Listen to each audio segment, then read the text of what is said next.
Lieutenant General Antonio Nafarrete is the new commanding general of the Philippine Army. Today, we'll get to know more about him and his plans for the Army. Good morning. I'm Atty. Jimeno, and this is At the Forefront.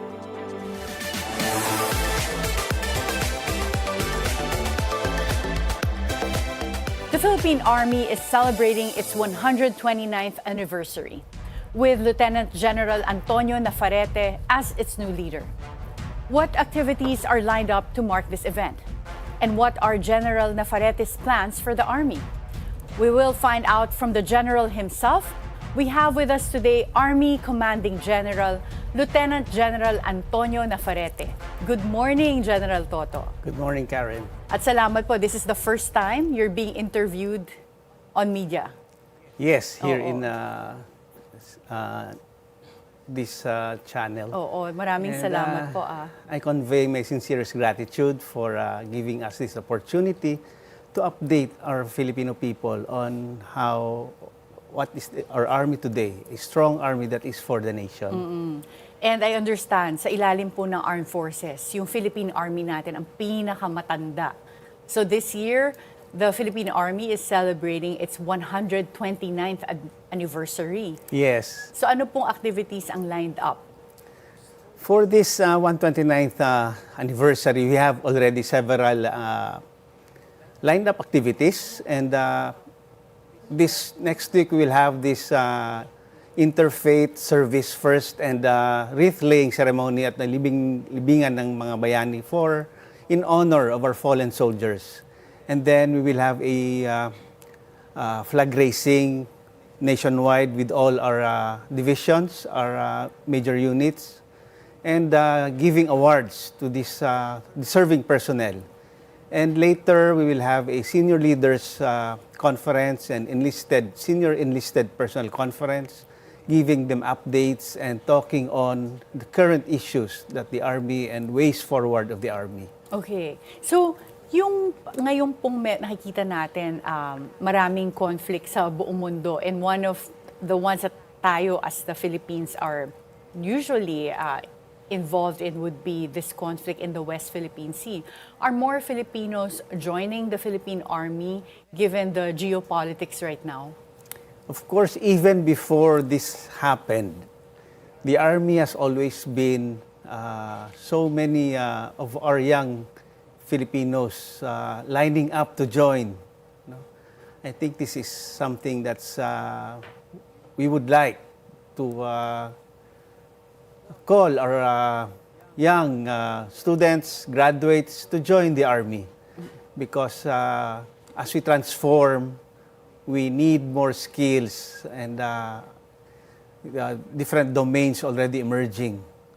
So even this conflict, hindi affected yung ating recruitment. Marami. So marami pa rin po ang pumipila at gustong sumali sa Philippine Army. That's good news. The nationalism instilled among our young ones, nandoon na siguro. Kasi may mga iba sinasabi na ang Gen Z or younger generations daw ayaw na nahihirapan, ayaw ng yung mga inconveniences. So, hindi naman pala totoo. Nakakakita kayo na in the younger generations. Yes, Karen. This nationalism na gusto. Oh, that's good.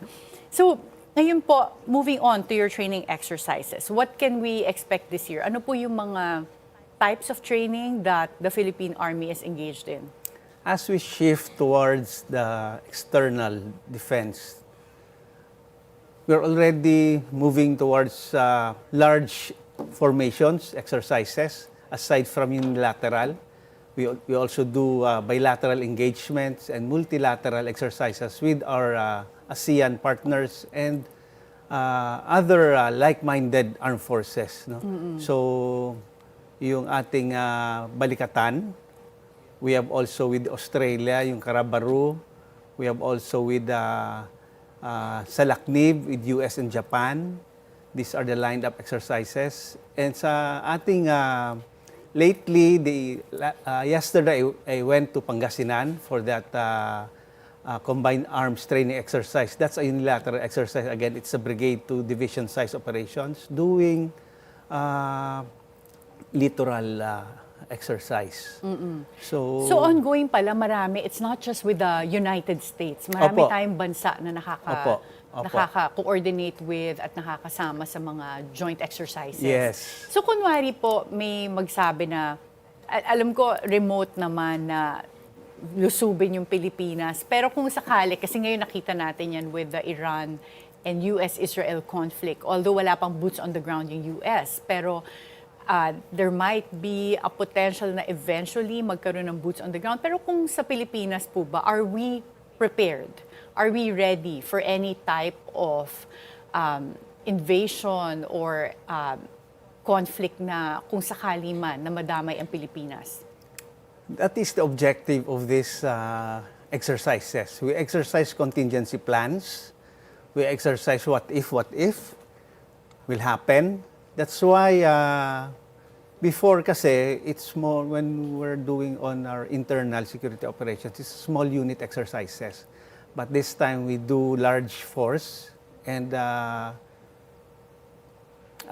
what will happen, we exercise on those scenarios. And very important is the interoperability with other like-minded armed forces. You mean ng mga allies po na Yes. bansa? Yes. Okay. So, at least masasabi niyo po na handa ang Pilipinas kung sakaling magkaroon ng conflict. We will always be ready. Okay, napaka-comforting po niyan sa mga nanonood sa atin. So, ngayon po, ano po yung assets na that we can expect with the Philippine Army given the budget that's available? We have several parating na assets, no? On the pipeline, we have this, yung artillery natin, upgraded, our tanks, and even our small firearms, no? On sustainment, we have several lift capabilities that we need to acquire also. Would you say na supportive ang government natin when it comes to providing the budget for Army modernization? Yes, we always ask for this because we know that these are very needed. These are really needed by our troops, by the Army. Despite of the limited budget, pinagbibigyan pa rin tayo. Basta prioritization lang.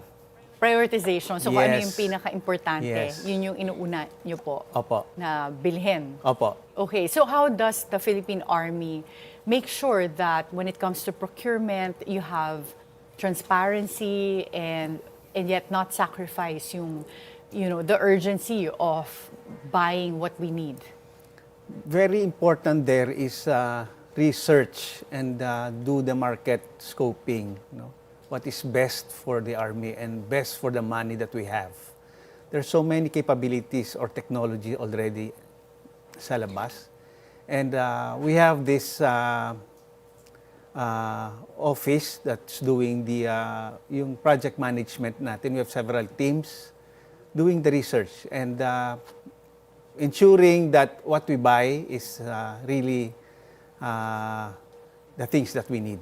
Yung state of the art. At hindi Yes. po ba kayo nahihirapan with our Procurement Act? Lalo na yung older procurement laws that require yung lowest calculated bid. Does that, in the past, limit the Army from buying yung pinaka-practical but also state-of-the-art na equipment?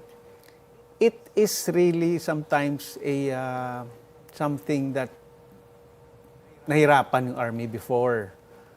But with the right market scoping, with the right knowing yung law, siguro pwede nakakabili tayo. But this time, hindi na yun. It's already the most economical and with the revised Procurement with the Act. revised po. Procurement Act. Oo. So, mas malawak yung ating leeway to buy what is best for us. What kind of drones does the Philippine Army have right now? Right now, we have yung ating ISR for reconnaissance and more on helping on HADR. Because minsan pag may calamity, hindi mapuntahan ka agad ng ating mga first responders. So we deploy these our drones to determine what's the extent of the damage and kung meron bang isolated areas that needs help. No? So yung ating drones ngayon are more on reconnaissance. Reconnaissance, Yes. meaning it's not used for attacks. Hindi katulad nung nakikita natin sa Iran and US conflict right now, yung mga drone attacks. Yeah, even in Ukraine conflict, yun na rin ang ginagamit eh. And we're moving towards that capability also. Oo. General Toto, yung mga interceptors, is that something that we also have here in the Philippines? With the US-Iran conflict, nakikita natin na usually pag may missile attacks or even drone attacks, merong mga interceptors yung countries like Israel, for example. Is that something that we're also preparing for as a country? Of course, ang tawag natin dyan, we must have that air defense system. No? And we're acquiring those capabilities also. For now, it's most of our air defense systems, it's a land-based, short range.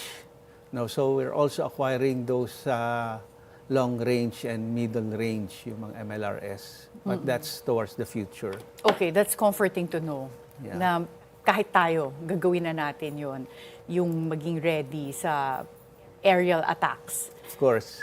Well, right now, the cyber domain has become one of the key battlegrounds of modern warfare. What are your efforts in advancing the Philippine Army's cyber capabilities? But before you answer this question, we'll have to take a short break. At the Forefront, we'll be right back.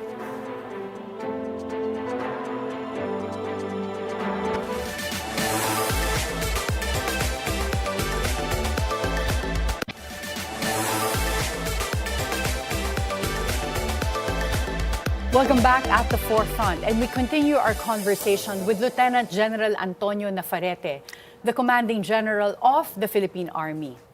General Toto, the cyber domain has become one of the key battlegrounds of modern warfare. What are you doing to make sure that the Philippine Army is advancing its cyber capabilities? Yes, Karen, cyber domain is already an emerging domain. Currently, part of the modernization is also upgrading and acquiring these capabilities. So we have to train our personnel. We have related cyber courses. We are strengthening our facilities, the structure of the C4S, command, communication, control, and cyber. So we are also activating units confronting this domain. So our signal regiment now is no longer yung signal na lang yung kanyang function, but meron na tayong effort to create units confronting this domain. And even at the GHQ level, meron na tayong cyber, may command na binuo din. Does it mean na yung Philippine Army po natin is able to monitor kung may mga attempts to hack the Army? Meron po bang mga nasubaybayan kayo na attempts to hack the Philippine Army? Yes, very limited, but we have that capability. We are always monitoring our systems.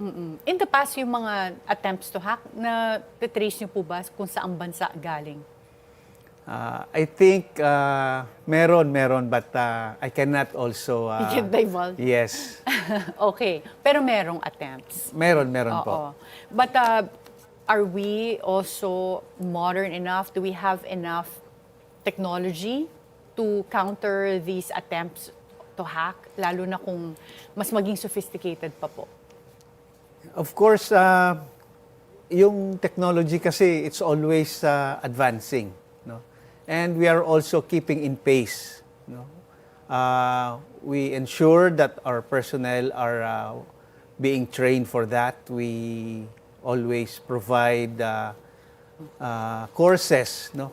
Whatever is available to upgrade and capacitate them, our people, to monitor and ensure that our system is being Yung robust po against Opo. these attacks. Yung tungkol naman po sa reserve forces natin and ROTC development, can you give us updates on programs that we have para dun sa mga gustong sumali sa reserve force and as well as yung ROTC natin? Yes, Karen. Iba na po yung ROTC natin. We have a different program. We provide skills that's aside from yung basic. We have several maneuver functions, ating fighting functions, war fighting functions that we instill and train them. Kasi as the reserve force later on, they will be isasama natin sila sa mga ready reserve battalions natin.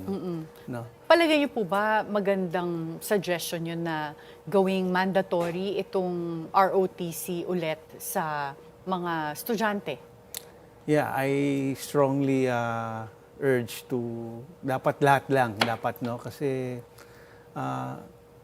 we are already in a different yung ating we have several threats, and the base of the armed forces is not only the regular, but also we need this reserve, the base of our reserve forces. And instilling yung ROTC program sa lahat, no, they can be ready for any eventualities. Oo, lalo na kung nakita natin na ngayon parang naging reality check for everyone yung recent US-Iran conflict. No? Yes. So maganda na laging handa even the civilian population. Opo. Can you share with us, ano po yung nai-envision ninyo na future ng Philippine Army in the next 10 years? In the next 10 years, Karen, the Army will always be the core of the armed forces, because the last battle will be fought always on land. Hindi naman tayo yung, we will always defend. No? So we should always be multi-mission ready and adaptable to any threat, may it be external, internal. You must have that capability in all domains. You must be cross-domain capable, no? And agile, adaptable. And our personnel should always be trained for that. No? So yun po ang ginagawa niyong training ngayon. Meron pa po bang mga ongoing conflict in any parts of the Philippines, like Mindanao, or do we still have mga missions that relate to the NPA, for example? For the ISO natin, for the NPA, it's almost zero na tayo dun sa mga guerrilla fronts. Atin na lang is sustainment, and this is a shared responsibility. It's not always the security sector, but it should be a whole-of-nation approach. We engage our LGUs, at alam naman ng mga LGUs natin yon, because we know that yung sama ng loob ng mga it's always been not always the iba na ngayon, no. The LGUs are helping, ensuring that all the basic necessities are being provided, and providing them that for their future, no? For the LTGs naman, very isolated cases na kukonti na lang, and we're already finishing this fight hopefully at the end of this year. Ano po ang LTGs? Local terrorist group. Local terrorist group. That's good to hear. Okay. So, mapunta naman po tayo sa personal questions before we end up finishing this program, kasi konti na lang natitirang time. But this is your first time po na magpa-interview in a sit-down. In a live interview. Live na sit-down. So thank you for granting this. And a lot of people are curious, of course, kasi hindi naman namin nakakausap ang Commanding General ng Philippine Army. So, kayo po ba, did you dream of becoming an Army General since you were a kid? Hindi po. Hindi. So, I never thought of becoming a general. Yung akin lang is, this was, nung nandun na sa PMA, you get to know what is towards what is the armed forces, and as you rise the ladder and know, getting to see the countryside, engaging, ang akin lang is trabaho lang. Oo. Trabaho lang po. Pero ang galing, no? Kasi your dad is a lawyer. So, Opo. hindi kayo na-impluensyahang mag-law school. Ano po ang batch nyo sa PMA? 1990 po. 1990. Sino po ang pinakamalapit sa inyong mista or kaklase sa PMA? Lahat naman malapit sa akin. Talaga, Lahat naman. para wala ma-offend. No? But I understand yung dati pong commanding general, si General Roy Galido, is also your classmate sa PMA. Yes, Roy is my mista. Oo. Very close with me also. Okay. Lahat naman mga Army, basta Army, we've been sa training, sabay-sabay yun nung pag-graduate. And then ano na lang, pag na-deploy na. Yeah. Ano po ang pinakamahirap na assignment na, in your opinion, na nakuha mo? When I was already the company commander in Maguindanao of the 6th Scout Ranger Company, it's the company, wala kang batalyon noon yung mga Rangers noon. It's separate companies kami, independent companies, and we place operational control to the divisions. So you have this 120 personnel at a very young captain. At nandun kayo Managing sa... and you're at the forefront leading this company. Wow. Pero kayo po sa mga anak nyo ngayon, meron po bang gustong sumunod sa yapak ninyo? Sad to say and happy to say for my wife na walang gustong magsundalo. Your wife is a doctor. Opo. So sa anak nyo po, you have 2 right now? Yeah, I have twins, boy and girl. So merong gustong mag-doktor po ba? Yung girl, gusto niya maging doktora, gusto niya na maging nanay niya. So, kung ngayon po, ano ang ginagawa ninyo to relax? Because you're always working. Ano naman po ang mga hobbies ninyo? Whenever I have time, usually it's only on a weekend, Karen. So, after those grinding week, no, I do a bike. Nagbabike po ako, nag-golf. Sometimes sa golf, ang pinag-uusapan, trabaho pa rin. So, hindi talaga completely relaxed. Okay. And I heard that you also do big bikes? Hindi na. Big bike before. Oo. Kabataan, you know. So ngayon bike na lang Bike talaga. na lang. Tamang-tama, mataas na presyo ng gasolina. So mas angkop. Okay. And General, ano po ang may expect namin from your leadership of the Philippine Army? Ano po ang gagawin nyo differently under your term? Under my term, it's always been my mantra. It's always the strength of the Army will always be our people. You know? How gaano ka high-tech yung iyong gamit, gaano ka ganda yung gamit mo, yung mga armaments. If the soldier behind this technology and the structure systems hindi marunong, walang mangyayari. So we need to sustain, provide, capacitate our soldiers, upgrade their knowledge. And of course, as we're moving towards external defense, our doctrines also nagbabago. So we need to update our doctrines. As a force provider, your Army is a force provider. We need to develop, organize, train, and equip. Give the best what is for our soldiers. Thank you so much po, General Toto, and it's a pleasure to have you here. Thank you, Karen.